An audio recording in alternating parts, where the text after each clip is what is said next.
आइए शुरू करते हैं आज की class CDP previous year model paper.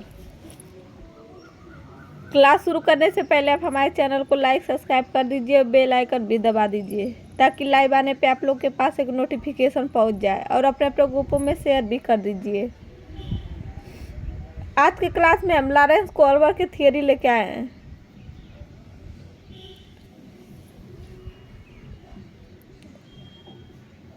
कोल्बर्ग ने नैतिक विकास का सिद्धांत दिया। इनका यह सिद्धांत प्याजे की तरह कहानी कथन पद्धति पर आधारित था, जिसमें इंज नामक एक व्यक्ति की कहानी अत्यंत प्रसिद्ध है। जिसकी पत्नी को कैंसर था, उन्होंने यह कहानी 10 से 16 साल के कुछ लड़कों को सुनाई तथा कहानी पर आधारित कुछ प्रश्न पूछे। तीसरा, उन लड़कों के दिए गए उत्तरों से ही इन सिद्धांत के 3 स्तर बने।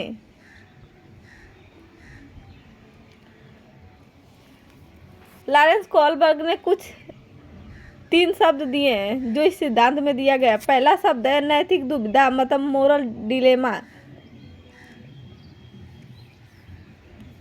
नैतिक विकल्पों ए और बी में से किसी एक का चयन करने के लिए होने वाले असमंजस की स्थिति। दूसरा उनका शब्द है नैतिक तर्कड़ा, मोरल रीजनिंग। नैतिक विकल्पों ए और बी में से किसी एक का चयन करने के लिए होने वाली तार्किक चिंतन प्रक्रिया।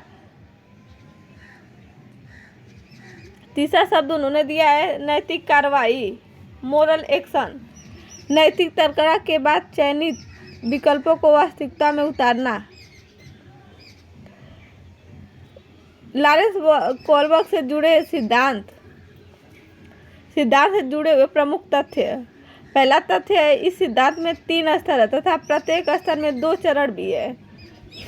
कोल्बर्ग मानते हैं कि उनके 6वें चरण में पहुंचना बहुत ही मुश्किल है, जिसमें दुनिया के सिर्फ 4% लोग ही पहुंच पाते हैं, जैसे गांधी जी या अब्राहम लिंकन।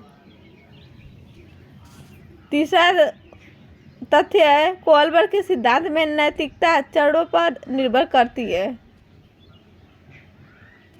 नैतिक विकास के 3 चरण। पहला चरण है पूर्ण नैतिक अवस्था, जिसे प्री कन्वेंशन स्टेज बोलते हैं, जो 4 से 10 वर्ष होता है। इसमें पहला चरण है दंड एवं आज्ञा पालन, पनिशमेंट एंड ओबेडेंस स्टेज। कुछ भी गलत सही नहीं, जिसके लिए दंड मिले बस वही गलत है। इसमें बच्चों के पास नैतिकता नहीं होती है और सही गलत का वह फर्क नहीं कर पाते। जैसे इंज को दवा नहीं चोरी करनी चाहिए, अगर वह पकड़ा गया तो पुलिस उसे पीटेगी। उसके पास नैतिकता नहीं थी, इसके वजह से वह दवा चोरी किया। दूसरा चरण है व्यक्तिकता और विनिमय या यांत्रिक सापेक्षता नैतिकता। इसमें है इसे सहायक उद्देश्य अभिमुखता भी कहते हैं तथा इसे जैसे को तैसा तथा अपना काम बनता बाहर में जाए जनता भी कह सकते हैं।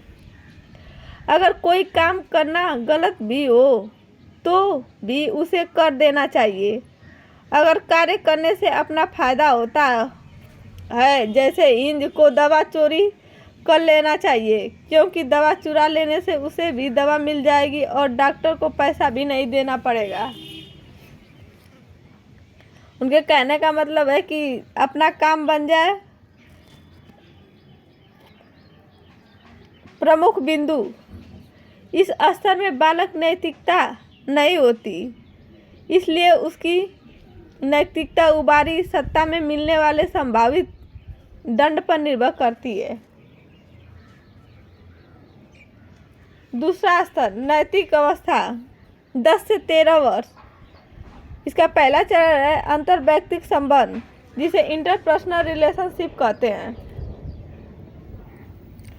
अगर किसी कार्य को करने से फायदा हो तो भी उसे कर लेना चाहिए। अगर कार्य करने से हमारी छवि अच्छी बनती है, जैसे अगर इंज अपनी बीवी को प्यार नहीं करता तो उसे दवा चोरी करना चाहिए, क्योंकि वह लोगों की निगाह में अच्छा पति बन सकता है।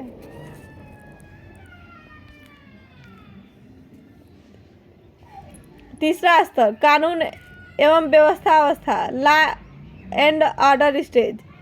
इस अवस्था को सामाजिक क्रम एवं व्यवस्था अवस्था भी कहते हैं।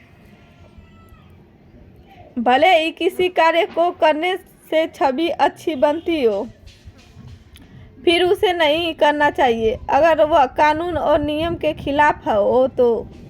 जैसे हिंज भले ही दवा चोरी करके अच्छा पति बन सकता है, फिर भी दवा चोरी नहीं करनी चाहिए, क्योंकि चोरी करना कानून के खिलाफ है। तीसरा स्तर है उत्तर नैतिक अवस्था, 13 से 16 वर्ष। पांचवा चरण सामाजिक अनुबंध तथा व्यक्तिगत अधिकार, सोशल कॉन्ट्रैक्ट बोलते हैं इसको। कानून को समाज के साथ संतुलन बनाना चाहिए, लेकिन अगर कानून समाज के रास्ते में आता है तो कानून तोड़ देना चाहिए। जैसे पत्नी की जान बचाने के लिए इंज दवा चुरा सकता है, भले ही यह कानून के खिलाफ हो, क्योंकि अगर वह इलाज नहीं करा पाया तो समाज में बोलने लायक नहीं रहेगा। छठवां चरण सार्वभौमिक नैतिक सिद्धांत, यूनिवर्सल एथिक्स प्रिंसिपल।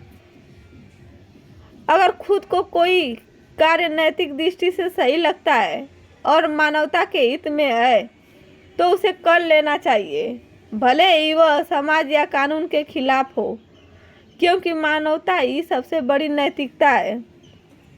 अगर इंज की पत्नी की जगह किसी और की पत्नी बीमार हो तो भी उसे दवा चोरी करनी चाहिए, भले ही समाज उसे चरित्रहीन कहे, क्योंकि प्राणों की रक्षा करना सबसे बड़ी नैतिकता है, भले ही हम व्यक्ति हो कर न जानते हो।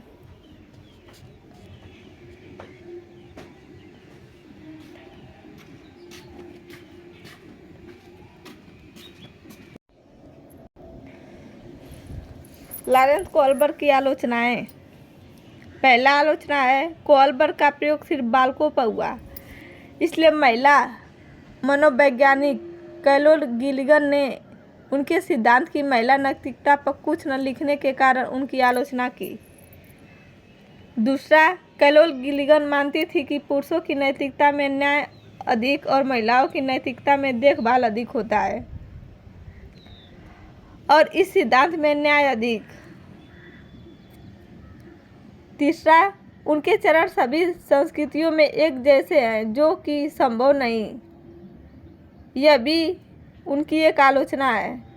चौथा, नैतिक तर्कणा तथा नैतिक व्यवहार में कोहलबर्ग ने गहरा संबंध माना है, जो कि हमेशा नहीं सही है।